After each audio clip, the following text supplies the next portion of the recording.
So I'm really pleased now to go to our first panelist. That's Carol Hunter from Wicklow Women for Women from Ireland. She's going to give a talk, and her bio says that she is part of Wicklow Women for Women, one of the biggest groups defending women's sex-based rights, presumably in Ireland, but maybe soon the world. But over to you, Carol. It's a pleasure having you on. Thank you. It's really rather hopeful about us being even the biggest in Ireland, which we are by no means are, but still working hard. So you probably all know that Ireland is touted as the poster child for gender recognition and self-identification. Countries point to us as somewhere self-ID has been in place for several years with no downside, no adverse consequences. The truth is that we are, in fact, the poster child for the Denton's Report playbook. And we are now a sort of petri dish for other countries to see how thoroughly gender ideology can be embedded in legal systems and be positioned as normal without any objections. First, a bit of background, because I find that people aren't terribly sure about Ireland apart from St. Patrick and leprechauns. We are a country of 5.1 million people with a median age of 38.2 years, so a fairly young population.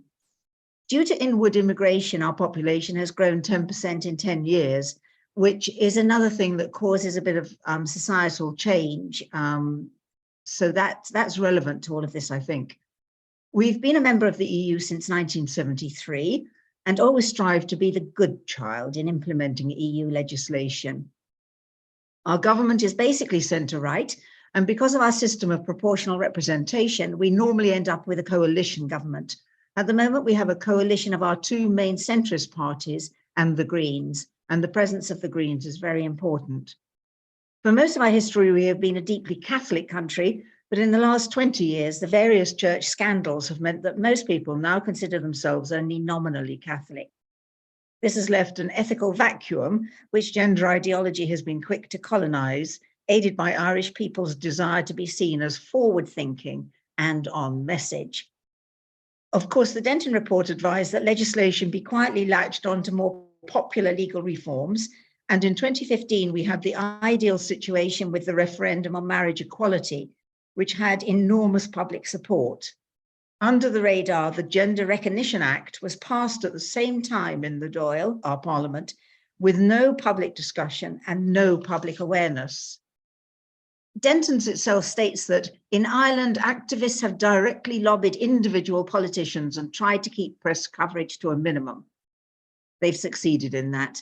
These activists, primarily the Transgender Equality Network Ireland, TENI, have been working for some years prior to 2015, and by 2015 basically owned the narrative. So overall, the Denton strategy has been hugely successful here. Our politicians were perhaps already softened up by the fact that our former president, Mary Robinson, was a signatory on Yogyakarta, and we have 180 pharmaceutical companies manufacturing in Ireland.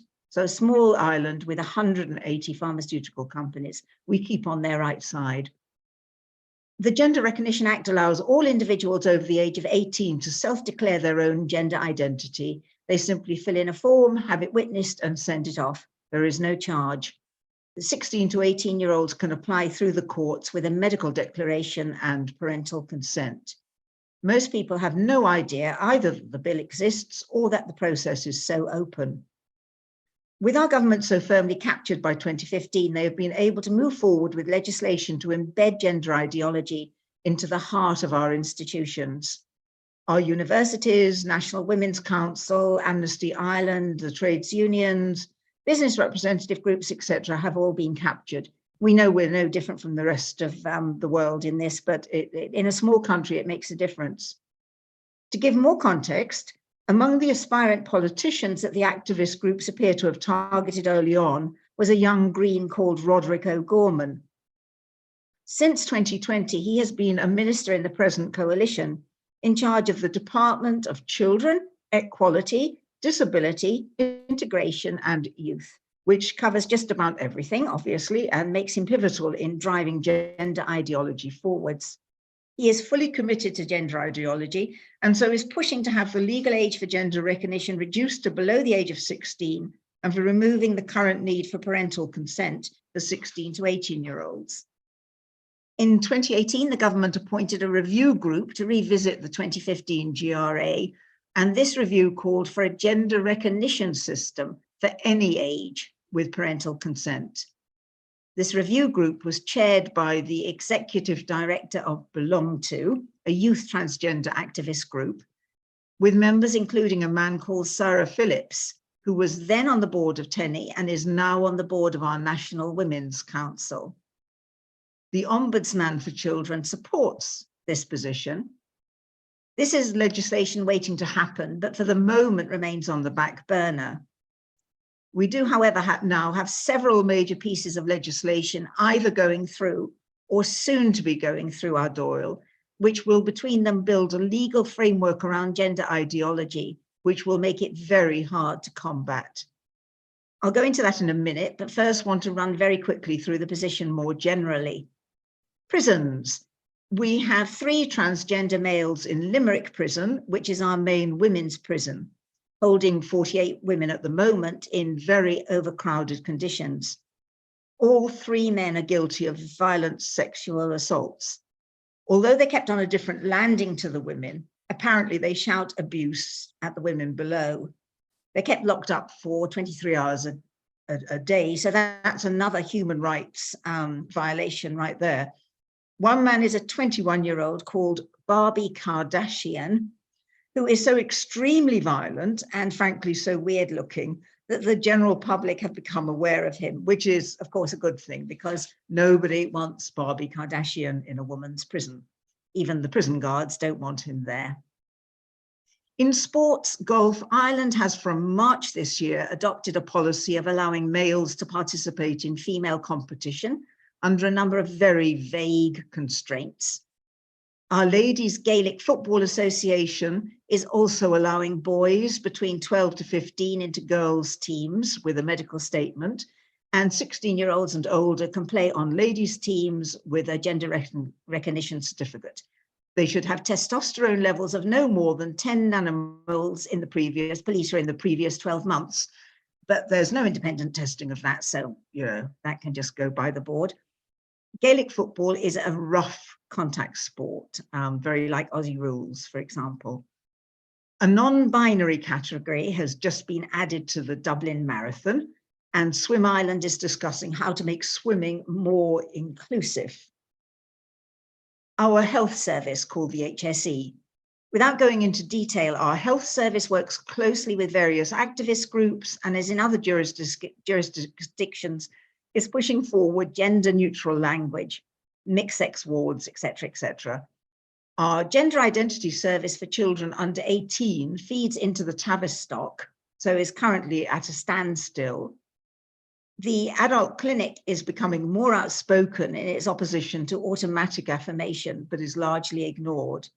And we have heard the beginnings of a whisper that the activist groups are going to target our TDs, that's members of parliament here, with a view to allowing the Webberleys, for example, to practice in Ireland.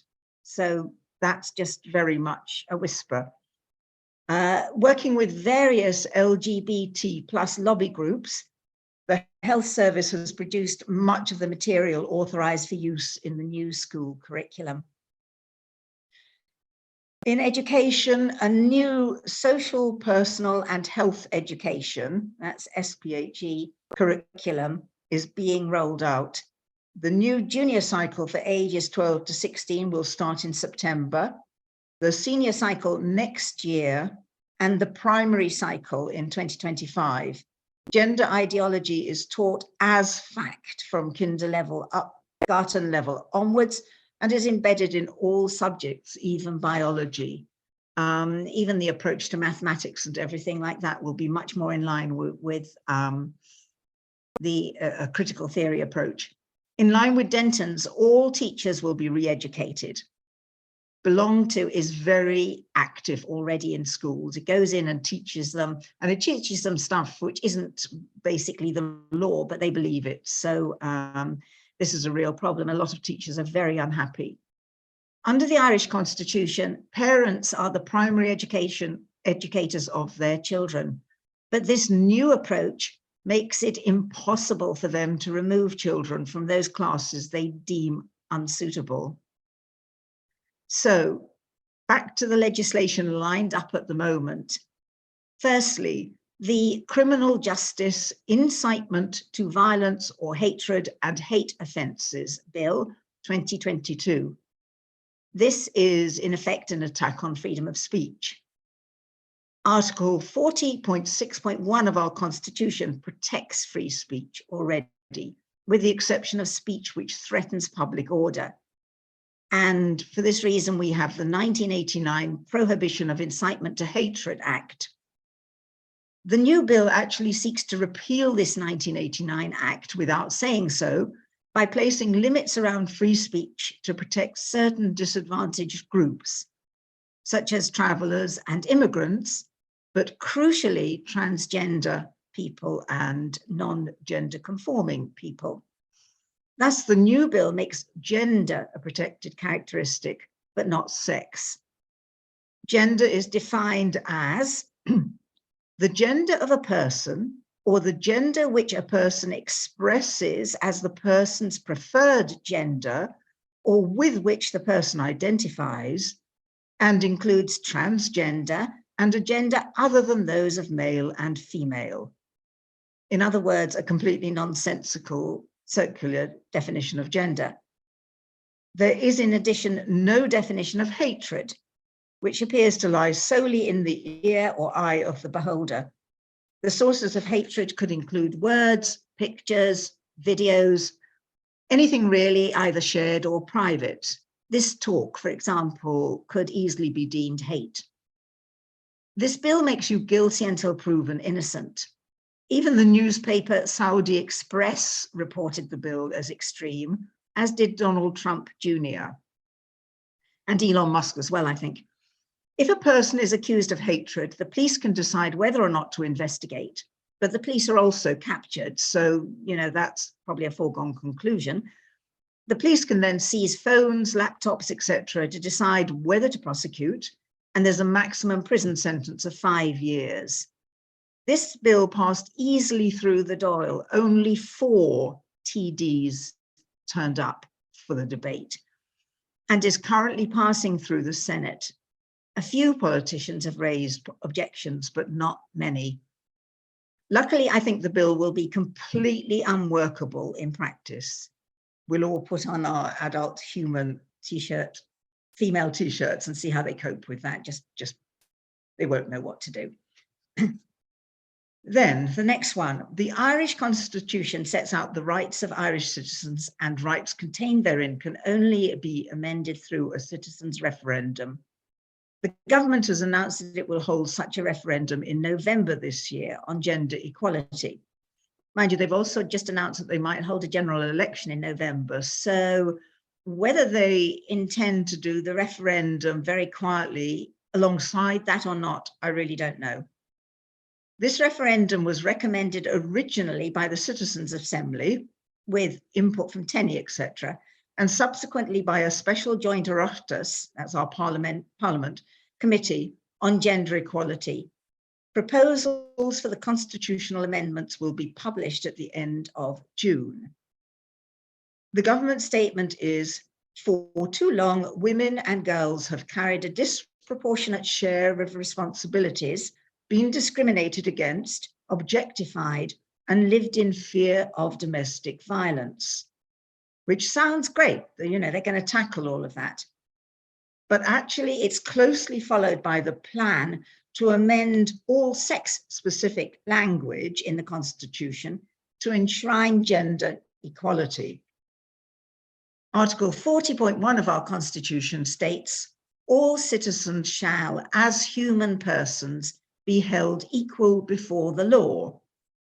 This shall not be held to mean that the state shall not in its enactments have due regard to differences of capacity, physical and moral, and of social function.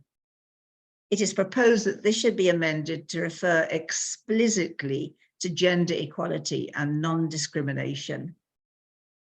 When things are in our Constitution, they become very difficult to move and obviously very embedded. Another article, 41.2, states, in particular, the state recognizes that by her life within the home, woman gives to the state a support without which the common good cannot be achieved.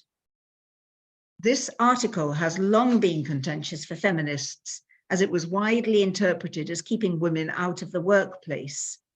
But it's now being reassessed as recognizing the value of women who choose to stay at home. Again, the word woman will be replaced by non-gender specific terminology, whereas they could simply add the word man to this. All citizens equal before the law is surely sufficient, unless the underlying intention is in fact to embed gender identity rather than sex into the Constitution. They promised a public consultation for submissions on this and announced it out of the blue, and then said we had 24 hours in which to get in touch with our TDs. And I say we scrambled like mad to try and get emails in, but 24 hours is not long for a proper consultation process. However, as this is a referendum vote, it cannot be passed behind closed doors, so could well be the best opportunity we will have for challenging gender ideology in the full glare of sunlight. Then we have the Conversion Therapy Act. The Department of Children, Equality, Disability, Integration and Youth, under the aforementioned Roderick O'Gorman, requested a tender for conversion therapy research in November 2021, intended to help inform the policy rationale for and development of a cross-governmental approach to dealing with conversion practices in Ireland, including the development of legislation if required. Prior to setting this up, O'Gorman had already said that this practice is abusive and causes significant harms to people already in distress. Now, I should point out that there have been no recorded cases of conversion therapy in Ireland for at least 20 years, and we know that Roderick O'Gorman is perfectly aware of this. Nonetheless, the department appointed a research advisory group with representatives from advocacy groups, but no individuals or groups with other viewpoints. So completely bought before it began. The advocacy groups co-signed a public letter before the process had begun even, stating their firm commitment to a fully LGBT+ inclusive ban. The result was set to be a foregone conclusion.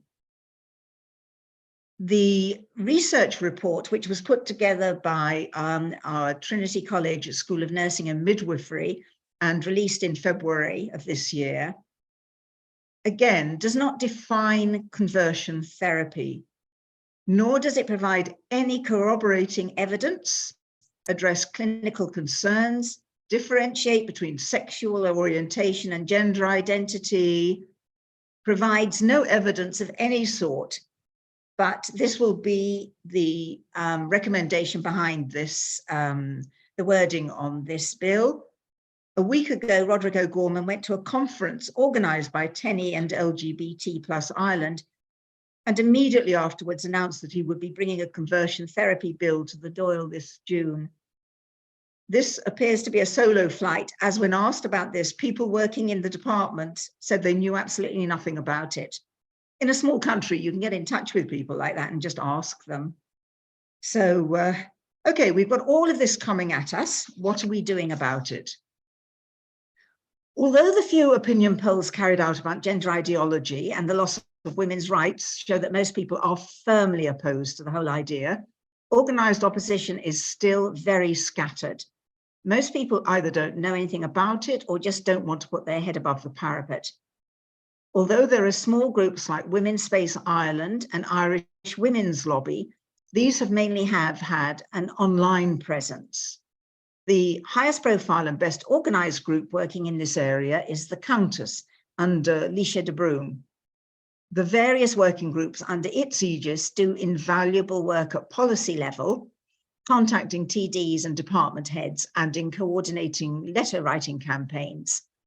However, because of the complete blanket loss of mainstream media coverage, apart from a few journalists who do speak out. These campaigns are largely invisible, and those women at grassroots level who would like to do something often feel totally isolated and fear to speak out. All is not lost, as things are beginning to change. If any of you saw videos from Billboard Chris's recent visit to Dublin, you will have seen that ordinary people are much better informed than is apparent from the media. We know that many TDs are in fact very dubious about the direction in which legislation is headed, but they won't do anything until public opinion threatens their seats. Last November, the Women's Space to Speak conference was held in Dublin, and 200 women from all over the country came together. For the first time, there was a sense of energy and community of purpose. We started to network. The small group I belonged to, Wicklow Women for Women, met randomly there in the bar and discovered we all lived near each other. We held our first local public meeting in January with Stella O'Malley, who has spoken on here, a speaker from the Countess, and a lesbian talking of how gender ideology has affected her. From there, we started to build a grassroots online network. For the last few weeks, a small group has held a silenced protest about men in women's jails and have been really pleased with the degree of public support from passers-by. Politicians from some of the minor parties are engaging with the protesters in support of our message. So at a national level, we are feeling more hopeful that the tide is turning. We expect that when parents see the material on the SPHE curriculum starting in September, opposition will become much more visible. Perhaps the most important event to happen in Ireland, though, and one which will have a global impact, was the first GenSpect conference at the end of April, timed to coincide with this year's EPATH. That's the European branch of WPATH. It was held less than 2 kilometers away from the EPATH conference. GenSpect was founded in 2021 by the Irish psychotherapist Stella O'Malley as an extension of her practice in treating both young people suffering with gender distress and their families. This led her to the treatment of detransitioners. GenSpect as an organization is now positioning itself as a therapeutic alternative to the treatment of the medicalization model of WPATH. The therapeutic model is predicated on providing a healthy approach to sex and gender by helping young people with profound gender distress to journey through puberty. The best cure for puberty is puberty. The conference had about 250 attendees from across the world, with expert speakers from a number of disciplines, from Michael Biggs, the sociologist who exposed the Tavistock, Helen Joyce, Maya Forstatter, Joseph Burgo, Lisa Littman, Stephanie Davies-Arai of Transgender Trend, Sue Evans of the Tavistock, as well as a number of detransitioners and parents. It was inspirational and filled with love. So that's how things stand at the moment. Our next battle is preparing for the gender equality referendum. And that's how we stand nationally at the moment. How long have you been organising as Wicklow Women for Women? And how easy was it to sort of link up with other people? Well, other women. Well, we met in November at the Women's Space to Speak conference, very randomly. As I say, we were sitting near each other in the bar and just started talking afterwards, and then discovered we were going home the same way. So sat on the train going home, which is about a 30-minute journey or something like that, and discovered that we had a fairly activist turn of mind, I guess, and we thought we've got to do something about this. We can't just moan among ourselves and things. We've got to do something. So we organized to get together, which we did. There are 7 of us, and some of them are on, I can see on here. So hello. And we decided the best thing to do was to have a public meeting. And none of us had the faintest notion what we were doing. And so this was basically coming into December, and we had Christmas in the middle, and we decided just to go for January. We would hire a room in the local hotel. We would figure out some sort of speakers and just go for it. So we tried our luck. We got in touch with Stella O'Malley and said, would she come and talk to us about problems with the curriculum? We decided to talk about the curriculum because we thought that way that would be something that local people might actually be interested in, rather than some of the more obscure stuff about women's rights. And so Stella said she would come, and then speaker from the Countess, who knows all about the curriculum and all the various stuff that's been going on behind the board there. And we just waited to see if anybody would turn up. We didn't really give out much publicity because we were really quite frightened that people might shoot us or something like that, because it is very woke around here. But one of our members got in touch with all the local politicians, all the local councillors, and much to our surprise, they did turn up. Loads of teachers turned up. And whereas we had thought nobody will come, we'll just go to the bar and drink our misery away. But no, we had about 60 people, all of whom were very engaged and got very fired up. So it was the beginning of being able to take names and get interested at grassroots level, because at grassroots level, I think, is where this will happen eventually in Ireland. And so we have to get those people who feel isolated, abandoned by everybody, and get those into some sort of talking. So now I have quite a lot of names around the country. I send emails. We have had at least one Zoom meeting. We must have some more.